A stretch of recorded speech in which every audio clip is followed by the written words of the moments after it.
Hi good morning welcome back to my channel. Morning 9:45 10 ಆಗ್ತಾ ಬಂತು. ಮಕ್ಕಳು ಸ್ಕೂಲಿಗೆ ಹೋದರು. ನಾನಿಲ್ಲಿ ಕಾಫಿ ತೊಗೊಂಡು ಮೇಲೆ ಬಂದೆ. ಇವತ್ತು ಚಪಾತಿ, ಅಂಡ ಚಪಾತಿ, ಎಗ್ ಚಪಾತಿ ಮಾಡಿದ್ದೆ. ನಾನು ಒಂದು ತಿಂದ್ಬಿಟ್ಟು ಕಾಫಿ ತೊಗೊಂಡು ಮೇಲೆ ಬಂದೆ. ಏನೋ ಚಳಿ ಇದು ಸೈಕ್ಲೋನ್ ಕ್ಲೈಮೇಟ್ ಇರೋದ್ರಿಂದ ಮತ್ತೆ ಕೆಳಗಡೆ ಹೋದೆ. ಕೆಲಸ ಎಲ್ಲ ಮುಗಿಸ್ಕೊಂಡು ಅಡುಗೆಗೆ ನಿಂತೆ. ಅಡುಗೆಗೆ ಇವತ್ತು ಸಿಂಪಲ್ಲಾಗಿ ಚಿಕನ್ ಸ್ವಲ್ಪ ಇತ್ತು, ಗಸಿ ಮಾಡೋಣ ಅಂಥೇಳಿ ಗ್ರೀನ್ ಚಿಲ್ಲಿ ಮತ್ತು ಒಂದೆರಡು ಆನಿಯನ್ನು ಮತ್ತು ಕರಿಪತ್ತ ಹಾಕ್ಕೊಂಡು ಸ್ವಲ್ಪ ಎಣ್ಣೆ ಹಾಕಿ ಬಿಸಿ ಮಾಡ್ತಾಯಿದ್ದೀನಿ. ಅದಕ್ಕೆ ಸ್ವಲ್ಪ ಸಾಲಿಡ್ ಗರಂ ಮಸಾಲೆ, ಚಕ್ಕೆ ಲವಂಗ ಮಾತ್ರ ಹಾಕ್ಕೊಂಡಿದ್ದೀನಿ. ಏಲಕ್ಕಿ ಹಾಕಬಾರ್ದು ಸಾಲಿಡ್ ಗರಂ ಮಸಾಲದಲ್ಲಿ, ಬರೀ ಚಕ್ಕೆ ಲವಂಗ ಹಾಕೋತೀನಿ. ನಂತರ ಇದನ್ನ ಚೆನ್ನಾಗಿ ಬಿಸಿಯಾದ ನಂತರ ಇದಕ್ಕೆ ಬೇಸಿಕ್ ಮಸಾಲೆ, ಕಾರಿಯಂಡರ್ ಪೌಡ್ರು, ರೆಡ್ ಚಿಲ್ಲಿ ಪೌಡ್ರು ಮತ್ತು ಟರ್ಮರಿಕ್ ಪೌಡ್ರು ಆ್ಯಸ್ ಯೂಶ್ವಲ್ ಯಾವತ್ತೂ ಹಾಕೋ ಥರನೇ. ಮತ್ತು ಬೇಕಾದರೆ ಆಪ್ಷನಬಲ್ ಬ್ಲ್ಯಾಕ್ ಪೆಪ್ಪರ್ ಹಾಕ್ಕೊಳ್ಳಿ. ನಾನು ಸ್ವಲ್ಪ ಹಾಕ್ಕೊಂಡಿದ್ದೀನಿ. ಹಾಗಾಗಿ ಚೆನ್ನಾಗಿ ಇದು ಜಾಸ್ತಿ ಹೊತ್ತು ಬಿಸಿ ಮಾಡಬೇಡಿ. ಯಾಕೆಂದರೆ ಇದು ಹಾಕಿ ಒಂದೆರಡು ಸಲ ಹಿಂಗೆ ಕೈ ಆಡಿಸಿ ನಂತರ ಆವಾಗಲೇ ಟೊಮೊಟೊ ಹಾಕಿಬಿಡಿ. ಟೊಮೊಟೊ ಹಾಕಿ ಒಂದೆರಡು ಸಲ ಸ್ವಲ್ಪ 5 ನಿಮಿಷ ಬಿಸಿ ಆಗೋ ತನಕ ಬಿಟ್ಟು ಆವಾಗಲೇ ಆಫ್ ಮಾಡಿಬಿಡಿ. ಆಫ್ ಮಾಡಿ ತಣ್ಣಗಾಗ್ಲಿಕ್ಕೆ ಇಡಿ. ಮತ್ತು ನಂತರ ಗ್ರೈಂಡ್ ಮಾಡ್ಕೋಬೋದು ಅದನ್ನ. ನಾನು ಟೈಮ್ ಇದ್ದಾಗೆಲ್ಲ ಯೂಟ್ಯೂಬ್ ಚಾನಲ್ಸ್ ನೋಡ್ತೀನಿ, ಆಯಿತಾ. ಯೂಟ್ಯೂಬ್ ಚಾನಲ್ ನೋಡೋದ್ರಿಂದ ನಾನು ಯಾವುದೇ ಯೂಟ್ಯೂಬ್ ಚಾನಲ್ ನೋಡಲಿ, ಎಷ್ಟು ಕಾಂಟ್ರವರ್ಸಿ ಇರುತ್ತೋ, ಎಷ್ಟು ನೆಗೆಟಿವ್ ತೋರಿಸ್ತಾರೋ, ಎಷ್ಟು ಮನೆ ವಿಷಯನ ಹೇಳ್ಕೊತಾರೋ ಅಷ್ಟು ವ್ಯೂಸು, ಲೈಕ್ಸು. ಇಲ್ಲಾಂದರೆ ಏನಾದರೂ ಒಂದು ಟ್ರ್ಯಾಜಡಿ ಆಗಬೇಕು. ಎಲ್ಲರ ಲೈಫಲ್ಲೂ ಟ್ರ್ಯಾಜಡಿ, ನೋವು, ನಲಿವು ಎಲ್ಲರೂ ಇರುತ್ತೆ. ಬಟ್ ಎಲ್ಲರೂ ಎಲ್ಲ ವಿಷಯನೂ ಎಲ್ಲರ ಕೈ ಶೇರ್ ಮಾಡ್ಕೊಳ್ಳೋಕೆ ಇಷ್ಟಪಡಲ್ಲ. ಸೊ ಹಂಗೆ ಹೇಳದೇ ಇದ್ದರೆ ಬರೀ ಅಡುಗೆನೇ ತೋರಿಸ್ತಾ, ಬರೀ ದಿನಚರಿ ನನಗೆ ಅನಿಸುತ್ತೆ ಇವತ್ತು ಅಡುಗೆದು ಮತ್ತೆ ತೊಳೆಯೋದು, ಮಾಡೋದು, ಮಕ್ಕಳನ್ನ ಕರ್ಕೊಬರೋದು, ಹೋಗೋದು ಇಷ್ಟೇ ತೋರಿಸ್ತೀನಿ. ಬಟ್ ಇದರಲ್ಲಿ ಬೇಗಕ್ಕಂತೂ ಏನೂ ಆಗುತ್ತೆ ಅಂತ ನನಗೆ ಅನಿಸಲ್ಲ. ಎಲ್ಲಿ ಸ್ವಲ್ಪ ಹಂಗಾದರೂ ಹಿಂಗಾದರೂ ಅದಾಯಿತು ಇದಾಯಿತು ಅಂತ ಸ್ಟೋರಿ ತಂದರೆ ಮಾತ್ರ ಯೂಟ್ಯೂಬ್ ನಡೆಯುತ್ತೆ ಅಂತ ನನಗೆ ಅನಿಸೋದು. ಮತ್ತು ಗೊತ್ತಿಲ್ಲ. ಮತ್ತಿಲ್ಲಿ ಸ್ವಲ್ಪ ಆಯಿಲ್ ಹಾಕ್ಕೊಂಡೆ, ಅದು ರುಬ್ಬಿಟ್ಟಿದ್ದೀನಿ ನೋಡಿ, ಆ ಪೇಸ್ಟ್ ಮಾಡಿಕೊಂಡೆ. ಇಲ್ಲಿ ಆಯಿಲ್ ಹಾಕ್ಕೊಂಡು ಸ್ವಲ್ಪ ಆಯಿಲ್ಗೆ ಆನಿಯನ್ ಹಾಕ್ಕೊಂಡೆ ಒಂದು ಅರ್ಧದಷ್ಟು. ಮತ್ತು ಇಲ್ಲಿ ಕರಿಪತ್ತ ಹಾಕ್ಕೋತೀನಿ. ಮತ್ತು ಒಂದು ಲವಂಗ ಲೀವ್ಸ್ ಇದೆಯಲ್ಲ ಅದು ಹಾಕ್ಕೊಂಡಿದ್ದೀನಿ ಎಣ್ಣೆಗೆ ಫಸ್ಟೇ. ನಂತರ ಜಿಂಜರ್ ಗಾರ್ಲಿಕ್ ಪೇಸ್ಟ್ ಹಾಕಿ ಮಸಾಲೆ ರುಬ್ಬಿಟ್ಟಿದ್ದೀರಲ್ವ ಗ್ರೈಂಡ್ ಮಾಡಿಕೊಂಡು ಅದನ್ನು ಇದಕ್ಕೆ ಆ್ಯಡ್ ಮಾಡಿ. ಈಗ ಸ್ವಲ್ಪ ಸಾಲ್ಟ್ ಹಾಕೋತಿದ್ದೀನಿ. ಯಾವುದೇ ಅಷ್ಟೇ ಮಸಾಲೆ ಹಾಕಿದ್ಮೇಲೆ ಒಂದು 5-10 ನಿಮಿಷ ಬಿಡಬೇಕಾಯ್ತಾ ಎಣ್ಣೆಲಿ ಕಾಯೋಕ್ಕೆ. ನಂತರ ಫಸ್ಟಿಗೆ ನೀರು ಹಾಕೋಕ್ಕೆ ಹೋಗಬಾರ್ದು. ನಂತರ ಚಿಕನ್ ಹಾಕ್ತಾಯಿದ್ದೀನಿ. ಚಿಕನ್ ಹಾಕಿ ಈಗ ಒಂದು 5 ನಿಮಿಷ ಹೀಗೆ, ಅದು ಅಂದರೆ ಆ ಮಸಾಲೆ ಹಿಡ್ಕೋಬೇಕು ಚಿಕನ್ನಿಗೆ. ಒಂದು 5-6 ನಿಮಿಷ ಬಿಡಿ. ಹೀಗೆ ಆಯಿಲು, ಮಸಾಲೆ, ಚಿಕನೆಲ್ಲ ಅದರ ಫ್ಲೇವರೆಲ್ಲ ಇಡಿಸಿದ ನಂತರ ಒಂದು 5-6 ನಿಮಿಷದ ನಂತರ ಕುದಿ ಬಂದಮೇಲೆ ಮಸಾಲೆ ರುಬ್ಬಿರೋದು ನೀರೇ ಅದಕ್ಕೆ ಹಾಕಿಬಿಡಿ. ಯೂಟ್ಯೂಬಲ್ಲಿ ಮಾತ್ರ ಅಲ್ಲ ಕಾಂಟ್ರವರ್ಸಿ ಇದ್ದರೆ ಬರೋದು, ನಾರ್ಮಲ್ ಲೈಫಲ್ಲೂ ಅಷ್ಟೇ. ಈಗ ಪಕ್ಕದ ಮನೆಯಲ್ಲಿ ನಾರ್ಮಲ್ ಅವ್ರು ಹೋಗ್ತಾ ಬರ್ತಾ ಇದ್ದಾರೆ ಅಂದರೆ ನಾವೇನು ನೋಡಿದ್ರೆ ಒಂದ್ಸಲ ನಗಾಡ್ತೀವಿ, ಒಳಗೆ ಬರ್ತೀವಿ ಅಷ್ಟೇ. ಬಟ್ ಅದೇ ಅವ್ರ ಮನೇಲಿ ಏನೋ ಒಂದು ಸೌಂಡ್ ಬಂತು ಅನ್ಬೇಕಾದ್ರೆ ಹೆಣಕ್ಕೆ ನೋಡ್ತೀವಿ. ಹಾಗೆ ಯೂಟ್ಯೂಬ್ ಕೂಡ ಅಂತ ಈಗ ಅರ್ಥ ಆಗ್ತಾಯಿದೆ. ಸೊ ಯೂಟ್ಯೂಬಲ್ಲೂ ಅಷ್ಟೇ ಎಷ್ಟು ಕಾಂಟ್ರವರ್ಸಿ ಇರುತ್ತೋ, ಎಷ್ಟು ಜಗಳ ಆಗುತ್ತೋ, ಎಷ್ಟು ಟ್ರ್ಯಾಜಡಿ ತೋರಿಸ್ತಾರೋ ಅಷ್ಟು ನಾವು ಹೋಗಿ ನೋಡ್ತೀವಿ. ನೆಗೆಟಿವಿಟಿನೇ ಜಾಸ್ತಿ ಇರುತ್ತೆ. ಸೊ ಹಾಗೆ ಅಂದ್ಕೊಂಡಂಗೆ ಯಾವುದು ಟೈಮಲ್ಲಿ ಆಗಲ್ಲ. ನಾವು ಅಂದ್ಕೊಂಡಿರ್ತೀವಿ ಯೂಟ್ಯೂಬಲ್ಲಿ ಹಂಗೆ ಮಾಡಬೇಕು ಹಿಂಗೆ ಮಾಡಬೇಕು ಅಂತ ಹೇಳಿನೇ ಸಾಧಾರಣ ಜನ ಬಂದಿರ್ತಾರೆ. ಬಟ್ ನಾನೇನು ಅನ್ಕೋತೀನಿ ಗೊತ್ತಾ, ನಾನು ಇದು ಮಾಡ್ತಾಯಿದ್ದೀನಿ. ತುಂಬ ಜನ ಕೇಳ್ತಾರೆ ನಿಂಗೆ ಟೈಮ್ ಇರುತ್ತೆ. ಟೈಮ್ ಇದ್ದು ಯಾರೂ ಮಾಡಲ್ಲ, ಟೈಮಿಗೋಸ್ಕರ ಅಲ್ಲ. ಬಟ್ ಟೈಮ್ ಪಾಸ್ ಆಗುತ್ತೆ. ಎಲ್ಲೋ ಹೋಗಿ ನಿಂತ್ಕೊಂಡು ಯಾರ್ದೋ ವಿಷಯ ಕೇಳೋದಕ್ಕಿಂತ ನನ್ನ ಕೆಲಸ ನಾನು ಮಾಡಿಕೊಂಡು ಅದೇ ಒಂದು ಸ್ವಲ್ಪ ಬ್ಯುಸಿಯಾಗಿ ಏನೋ ಒಂದು ಕೆಲಸ ಮಾಡ್ತಾ ಬಂದು ಎಡಿಟಿಂಗ್ ಕೂತ್ರೆ ಅಲ್ಲೊಂದು 2 ಗಂಟೆ ಹೋಯಿತು. ಹಾಗೆ ಬೆಳಗಿಂದ ಸಾಯಂಕಾಲ ಆಗೋಗುತ್ತೆ. ಸೊ ಒಂದೊಂದ್ಸರಿ ಅನಿಸುತ್ತೆ ಎಲ್ಲರೂ ಹೇಳ್ಕೊಳ್ತಾರಲ್ಲ, ನಾವು ಹೇಳ್ಕೊಬೇಕು ನಮ್ಮ ನೋವು ಯಾರ ಹತ್ರ ಆದರೂ. ಮತ್ತೊಂದ್ಸತಿ ಯಾವತ್ತೂ ಹೇಳೋಕ್ಕೆ ಹೋಗಬಾರ್ದು. ಯಾಕೆಂದರೆ ಹೇಳಿದ ತಕ್ಷಣ ಬಂದವ್ರೇನು ಸಾಲ್ವ್ ಮಾಡ್ತಾರೆ, ಇನ್ನೊಂದು ಗಾಸಿಪ್ಪಿಗೆ ಒಂದು ದಾರಿ ಮಾಡಿಕೊಟ್ಟಂಗೆ ಆಗುತ್ತೆ. ನಾನಾಯಿತು ನನ್ನ ಕೆಲಸ ಆಯಿತು ಅಂತ ಇಟ್ಬಿಟ್ರೆ ಏನೂ ಆಗಲ್ಲ. ಆಗೋದೆಲ್ಲ ಆಗ್ತಿರುತ್ತೆ. ಮತ್ತು ಎಲ್ಲ ನೋಡೋರು ಒಬ್ರು ಇರ್ತಾರಲ್ವ, ಹೇಳ್ಕೊಂಡ ತಕ್ಷಣ ಏನು ಸಾಲ್ವ್ ಆಗಿಬಿಡುತ್ತಾ, ನಮ್ಮನ್ನೇ ತಪ್ಪು ಹೇಳೋರು ಜಾಸ್ತಿ. ಕಷ್ಟಗಳು ತುಂಬ ಪಟ್ಟಿರ್ತೀವಿ. ಮತ್ತೊಂದೇನು ಗೊತ್ತಾ, ಹಿಂತಿರುಗಿ ನೋಡಿದಾಗ ನಾನು ಇದೆಲ್ಲ ಫೇಸ್ ಮಾಡ್ಕೊಂಡು ಬಂದನಾ, ಇಂಥ ಜೀವನನೂ ಬದುಕಿದ್ನ.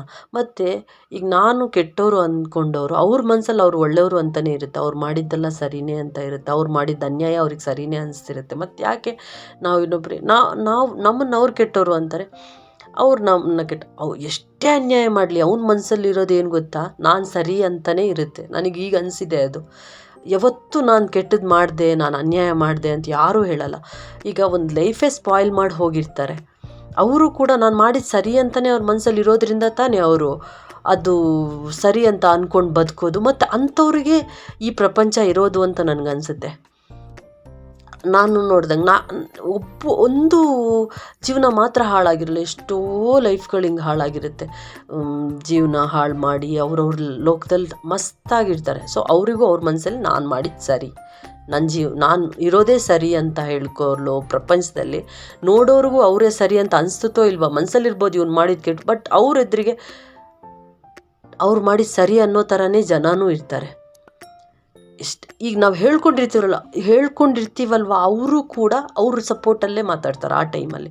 ಸೊ ಹಂಗಿರ್ಬೇಕಾದ್ರೆ ಯಾಕೆ ಯಾರ ಹತ್ರ ಹೇಳ್ಕೋಬೇಕು, ಚೆನ್ನಾಗಿದೆಯಾ 100% ಚೆನ್ನಾಗಿದ್ದೀನಿ ಅಂತಲೇ ಹೇಳ್ಕೋಬೇಕು. ಅದೇ ನಾನು ಒಂದು ಟೈಮ್ ಇತ್ತು, ನಾನು ಏನು ಮಾಡ್ತಿದ್ದೆ ಗೊತ್ತಾ, ನಾನಿಲ್ಲಿ ಗೀ ರೈಸ್ ಮಾಡ್ತಾಯಿದ್ದೀನಿ, ಗೀ ರೈಸಿಗೆ ಕಟ್ ಮಾಡ್ತಾಯಿದ್ದೀನಿ ನೋಡಿ. ಆವಾಗ ನಾನು ಏನು ಮಾಡ್ತಿದ್ದೆ ಗೊತ್ತಾ, ಯಾರು ಬಂದರೂ ಪ್ರೀತಿಯಿಂದ ಮಾತಾಡಿದ ತಕ್ಷಣ ಹೌದಾ ಹಾಗೆ ಹಾಂ ಹೌದು ಅಂತ ಎಷ್ಟು ಚೈಲ್ಡಿಶಾಗಿ ಎಲ್ಲ ಹೇಳ್ಕೊಳ್ಳೋದು ಮಾತಾಡೋದು ಮಾಡಿ ನನಗೆ ಬರ್ತಾ ಬರ್ತಾ ಬರ್ತಾ ಅರ್ಥ ಆಯಿತು, ಕೆಟ್ಟವ್ರಿಗೆ ಜೀವನ, ಕೆಟ್ಟದ್ದು ಮಾಡಿದವರೇ ಬದುಕೋದು, ಎಲ್ಲರ ಜೀವನ ಹಾಳು ಮಾಡಿ ಬದುಕೋರೇ ಲೋಕದಲ್ಲಿ ಒಳ್ಳೆಯವರು ಅಂತ. ಪ್ರತಿಯೊಂದು ಫೀಲ್ಡಲ್ಲೂ ಅಷ್ಟೇ, ರಾಜಕೀಯದಲ್ಲಾಗಲಿ, ಮನೆಯಲ್ಲಾಗಲಿ, ಕುಟುಂಬದಲ್ಲಾಗಲಿ, ಲೋಕದಲ್ಲಿ ಎಲ್ಲ ಕಡೆನೂ ಹೀಗೆ ನಡೆಯೋದು ಅಂತ ಅನಿಸ್ಬಿಟ್ಟಿದೆ ನನಗೆ. ಸೊ ಹಾಗಾಗಿ ಏನು ನೀ ಚೆನ್ನಾಗಿದೆಯಾ, ನಾನು ತುಂಬ ಚೆನ್ನಾಗಿದ್ದೀನಿ ಅನ್ಬೇಕಾದ್ರೆ ಎದುರುಗಡೆ ಇರೋರ ಮುಖ ಏನೋ ಒಂಥರ ಆಗಿರುತ್ತೆ. ಮತ್ತಿನ್ನೊಂದು ಹೇಗೆ ನಾವು ಇಲ್ಲದೆ ಇರೋದನ್ನ ಇದೆ ಅಂತ ಹೇಳಿ ಅಲ್ಲೇ ಒಂಥರ ನಮಗೂ ಮನಸ್ಸಿಗೆ ಸಮಾಧಾನ, ಅವ್ರಿಗೂ ಒಂಥರ ಏನೋ ಒಂಥರ. ಅದೇ ನೀವು ಇಲ್ಲ ಅಂತ ಹೇಳಿ ಮನೆಗೆ ಬನ್ನಿ, ನಾನು ಯಾಕೆ ಹಂಗೆ ಹೇಳಿದೆ ಅಂತ ಮತ್ತೆ ಮನೆಗೆ ಬಂದಮೇಲೆ ಅನಿಸುತ್ತೆ, ಇಲ್ದಿರೋದನ್ನೇ ಇದೆ ಅಂತ ಹೇಳ್ಕೊಂಡು ಬದುಕೋದೇ ಜೀವನ ಅಂತ ನನಗೆ ಅರ್ಥ ಆಗಿದೆ. ಆಯ್ತಲ್ಲ, ಯಾವತ್ತು ಎಷ್ಟೇ ಕಷ್ಟ ಆಗಲಿ ಇಲ್ಲ ಅಂತ ಹೇಳ್ಕೊಂಡು ಬದುಕೋದೇ ಬೇಡ ಲೋಕದಲ್ಲಿ, ಇಲ್ಲ ಅಂತ ಹೇಳೋದೇ ಬೇಡ. ಇದೆ ಅಂತ ಹೇಳಿದರೆ ಇದೆ, ಎಲ್ಲನೂ ಇದೆ, ಇಲ್ಲ ಅಂತ ಹೇಳಿದ್ರೆ ಏನೂ ಇಲ್ಲ. ಯಾವುದು ಶಾಶ್ವತನೇ ಅಲ್ವಾ. ಸೊ ಮತ್ತೆ ಯಾಕೆ ಇಲ್ಲ ಅಂತ ಹೇಳ್ಕೊಳ್ಳೋದು, ಇವತ್ತಿದ್ದಿದ್ದು ನಾಳೆ ಇಲ್ಲ, ವಸ್ತು ಆಗಲಿ ಮನುಷ್ಯ ಆಗಲಿ. ಸೊ ಅಷ್ಟಂತೂ ಅರ್ಥ ಮಾಡ್ಕೊಂಬಿಟ್ಟಿದ್ದೀನಿ ನಾನು.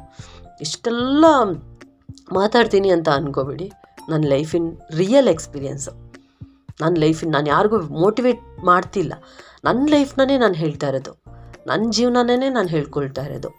ಆಯಿತಾ, ಏನು ಇಲ್ದಿದ್ದಾಗ ಇದೆ ಅಂತ ಹೇಳ್ಕೊಂಡು ಬದುಕಬೇಕಾದ್ರೆ ಒಂಥರ ಖುಷಿ, ಇಲ್ಲ ಅಂತ ಇನ್ನೊಬ್ಬರ ಎದುರುಗಡೆ ತಲೆ ತಗ್ಸಿದ್ರಿ ಮತ್ತು ಅದಕ್ಕೆ ನಾನು ಮಲಗಲ್ಲ ಅವತ್ತು. ನಾನು ಎಲ್ಲಾದರೂ ಒಂದು ಕಡೆ, ಈಗ ನೋಡಿ, ನಾವು ಒಬ್ರ ಜೊತೆಲಿ ಜೀವನ ಮಾಡಿರ್ತೀವಿ, ಅವ್ರನ್ನ ದೂರಿದ ತಕ್ಷಣ ಇನ್ನೊಬ್ಬರು ಇಂಟ್ರೆಸ್ಟಿಂದ ಕೇಳ್ತಾರೆ, ನಮ್ಮ ಹತ್ರ ಬಂದು ಎಲ್ಲ ವಿಷಯನೂ ಕೇಳ್ತಾರೆ, ಎಲ್ಲ ಅರ್ಥ ಮಾಡ್ಕೊಳ್ತಾರೆ, ಮತ್ತು ಹೋಗಿ ಮನೇಲಿ ಕೂತ್ಕೊಂಡು 1000 ಗಾಸಿಪ್ ಮಾಡ್ತಾರೆ. ಸೊ ಹಾಗೆ ಈಗ ಅವ್ರು ನಮಗೆ ಕೊಡ್ತಾರೋ ಇಲ್ವೋ, ನೋಡ್ತಾರೋ ಇಲ್ವೋ, ನಮ್ಮವ್ರು ತಾನೆ, ಯಾರು ಹೊರಗೆ ನೋಡಿ. ಈಗ ಅವ್ರು ಕೊಟ್ಟಿಲ್ಲ ಅಂಥೇಳಿ ಇವ್ರು ಕೇಳಕ್ಕೆ ಬಂದವ್ರು ಕೊಡ್ತಾರಾ? ಎಷ್ಟು ದಿನ ಕೊಡ್ತಾರೆ?